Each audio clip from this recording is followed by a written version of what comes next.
So ప్రపంచం అంతా ఈ వెదర్ కండిషన్స్ మీద చర్చ జరుగుతున్నది. మన దగ్గర చాలా భయంకరంగా ఉన్నది. దేశంలో అయితే మండుతున్నది. అసలు ఒక నిప్పుల కొలిమి లాంటి వాతావరణం ఉన్నది. 47 డిగ్రీలు ఏనాడు చూడలే, కానీ తెలంగాణ చూస్తున్నది. వాళ్ళ 20 జిల్లాల్లో రెడ్ అలర్ట్ కొనసాగుతున్నది. 9 గంటలకు బయటికి వెళ్ళడానికి అవకాశం ఉంటే అంత దారుణంగా ఉన్నది. నిప్పులు కురిస్తే ముప్పే, ఏటికేడు ప్రమాదకరంగా మారుతున్న ఎండలు. ప్రస్తుతం దేశంలో అసాధారణమైన వాతావరణ మార్పులు. పగటి రాత్రి ఉష్ణోగ్రతలు గణనీయంగా పెరుగుతున్నాయి. మార్చి నుంచే వడగాలులు వీస్తున్నాయి. క్లైమామీటర్ సంస్థ ఒక అధ్యయనం చేసిందట. ఇగో తెలంగాణలో గత దశాబ్ద కాలంలో అంటే 10 ఏళ్ల కాలంలో సగటు రాత్రి ఉష్ణోగ్రత 0.8 డిగ్రీలుగా ఉందట. గాలిలో తేమ పెరుగుదల 6.8% ఉందట. అత్యధికంగా ఢిల్లీలో ఈ పెరుగుదల 8 డిగ్రీలుగా ఉంటే తెలంగాణ 4వ స్థానంలో ఉందట. అధిక వడగాలుల జోన్లో తెలంగాణ, రాజస్థాన్, ఉత్తరప్రదేశ్, ఢిల్లీ, బీహార్, మధ్యప్రదేశ్, ఒడిశా, మహారాష్ట్రలోని కొన్ని ప్రాంతాలు ఉన్నాయట. ఏంది అసలు ఇది? ఎంత ఘోరమైన పరిస్థితి అంటే ఆయా రాష్ట్రాల సరసన తెలంగాణ కూడా ఉన్నది. వడగాలులు ఎక్కువగా వీస్తున్నాయట. టోరేసి ఇగో నిప్పు కణికల రాష్ట్రం. వడదెబ్బతో 34 మంది చచ్చిపోయారు. మొన్న 22 మంది చచ్చిపోయారు, నిన్న 34 మంది చచ్చిపోయారు. ఒక రకంగా ఇది ఎమర్జెన్సీ, వాతావరణ ఎమర్జెన్సీ కొనసాగుతున్నది రాష్ట్రంలో. ప్రభుత్వం దీని మీద ఏమైనా రివ్యూ చేసిందా? అసలు ఎక్కడెక్కడ బస్టాండ్లో కానీ ఇంకా ప్రజలు ఎక్కువగా తిరిగే దగ్గర వాటర్ పెట్టాలి, వాటర్ ఇవ్వాలి, లేకపోతే అసలు ప్రజలను అప్రమత్తం చేయాలి, అవగాహన కల్పించాలి, ఏమైనా ఉందా అసలు? దేశవ్యాప్తంగా పెరుగుతున్న ఉష్ణోగ్రతలు, వడగాల్పుల తీవ్రత ప్రజారోగ్యానికి ముప్పుగా మారుతోంది. పలు ప్రాంతాల్లో పగటి ఉష్ణోగ్రతలు 45 డిగ్రీల కన్నా ఎక్కువగా నమోదు కావడంతో వడగాలుల సంక్షోభం నెలకొంది. రాత్రి వేళల్లో కనీస ఉష్ణోగ్రతలు 24 డిగ్రీలకు దగ్గరగా నమోదవుతున్నాయి. నగరాల్లో అర్బన్ హీట్ ఐలాండ్ ప్రభావం కూడా తీవ్రం కావడంతో భూమిలో తేమ శాతం పడిపోతున్నదట. ఎంత ఘోరం అసలు ఈ సిచ్యువేషన్. అందుకే దేశంలో ఒక పర్యావరణ విప్లవం రావాలి. ఇదంతా మనం చేసుకున్న పాపమే కదా. మానవ తప్పిదాలు, శిలాజ ఇంధనాలను విపరీతంగా వాడడంతో వాతావరణ మార్పులతో భూతాపం పెరుగుతోంది. ఇందుకు ఎల్నినో ఒక్కటే ప్రధాన కారణం కాదు. అంటే ఈ మధ్యకాలంలో ఏం చెప్తున్నారంటే ఈ ఋతుపవనాలు వెనక్కిపోయేటువంటి ఎల్నినో ప్రభావం వల్లనే ఇదంతా వస్తున్నది. అంటే సముద్ర ఉపరితలం మీద వేడి పెరగడం వల్ల ఈ పరిస్థితి అని ఒకటి చెప్తున్నారు. అదొక్కటే కారణం కాదు. ప్రాంతీయ వాతావరణ మార్పులు, మానవ తప్పిదాలే ప్రధాన కారణమని ఈ క్లైమామీటర్ అనే అధ్యయనం స్పష్టం చేస్తున్నది. భవిష్యత్తులో వేసవి కాలం మరింత సుదీర్ఘంగా, తీవ్రంగా వచ్చే అవకాశం ఉంది. దీనివల్ల తీవ్రంగా నష్టపోయే దేశాల్లో భారతదేశం అగ్రస్థానంలో ఉంటుందని హెచ్చరిస్తోంది. భారతదేశంలో వేసవి పరిస్థితులు, ఏప్రిల్ నెలలో అధిక ఉష్ణోగ్రతలపైన ఈ సంస్థ అధ్యయనం చేసి తాజాగా విడుదల చేసిన నివేదికలో ఈ మేరకు వివరించింది. చూడండి ఒకసారి. ఇది ఆసియాలో కొన్నేళ్లుగా భూ ఉపరితలానికి దగ్గరగా ఉండే గాలి ఉష్ణోగ్రత నిరంతరం పెరుగుతోంది. దీంతో వడగాలుల ముప్పు తీవ్రమవుతోంది. హిందూ మహాసముద్రంలో వేడి వాతావరణం పెరగడంతో ఏర్పడే ఎల్నినో కారణంగా వడగాలుల సంఖ్య, వాటి వ్యవధి అధికమవుతోంది. దేశంలో రాత్రి ఉష్ణోగ్రతలు సగటున ప్రతి దశాబ్దానికి 0.21 డిగ్రీలు పెరుగుతోంది. 10 ఏళ్ల కాలంలో గాలిలో తేమ 67.1% నుంచి 71.2%కి చేరుకున్నది. అర్బన్ హీట్ ఐలాండ్ తీవ్రత 2 నుంచి 10 డిగ్రీల వరకు అధికంగా ఉంటోంది. అధిక ఉష్ణోగ్రత తీవ్రతతో దేశంలో 4.3 కోట్ల మంది ప్రజలు, $341 బిలియన్ ఆర్థిక వ్యవస్థ ప్రభావితమవుతున్నది.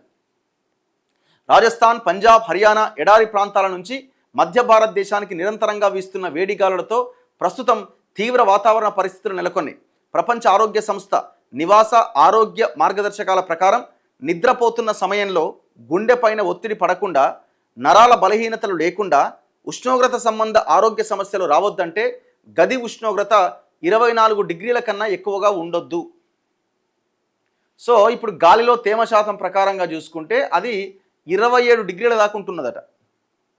అంటే రాత్రి ఉష్ణోగ్రతలు పెరుగుతున్నాయి. పెరగడం వల్ల మానవ శరీరం మీద, ఆరోగ్యం మీద ప్రభావం పడుతుందట.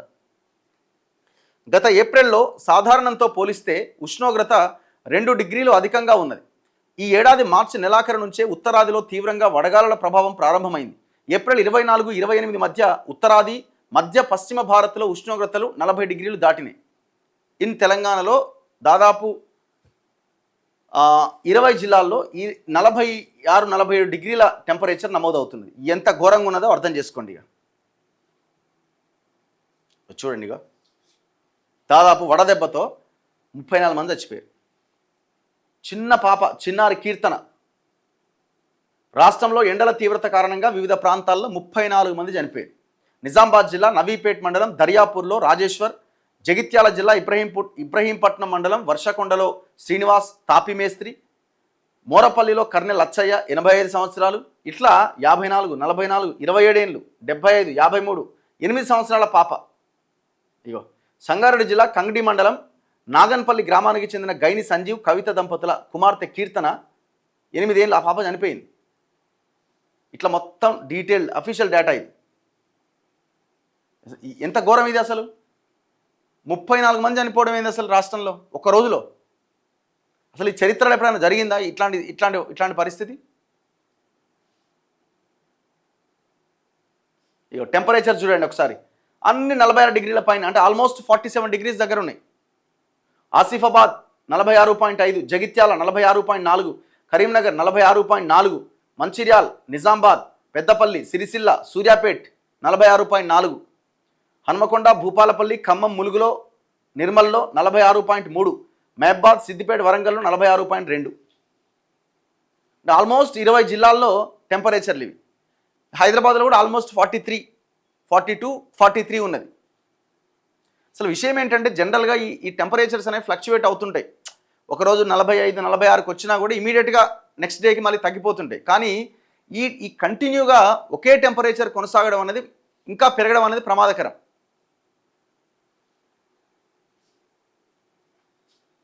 ఇప్పుడు ఇంత జరుగుతున్నా కూడా మళ్ళీ ఇంకా మనం సిటీని పెంచాలి, కొత్త సిటీని తయారు చేయాలి, పొలాలు మొత్తం సేకరించాలి, అలా మొత్తం బిల్డింగ్లు కట్టాలా, ఈ ఆలోచనతోనే ఉన్నాం కదా.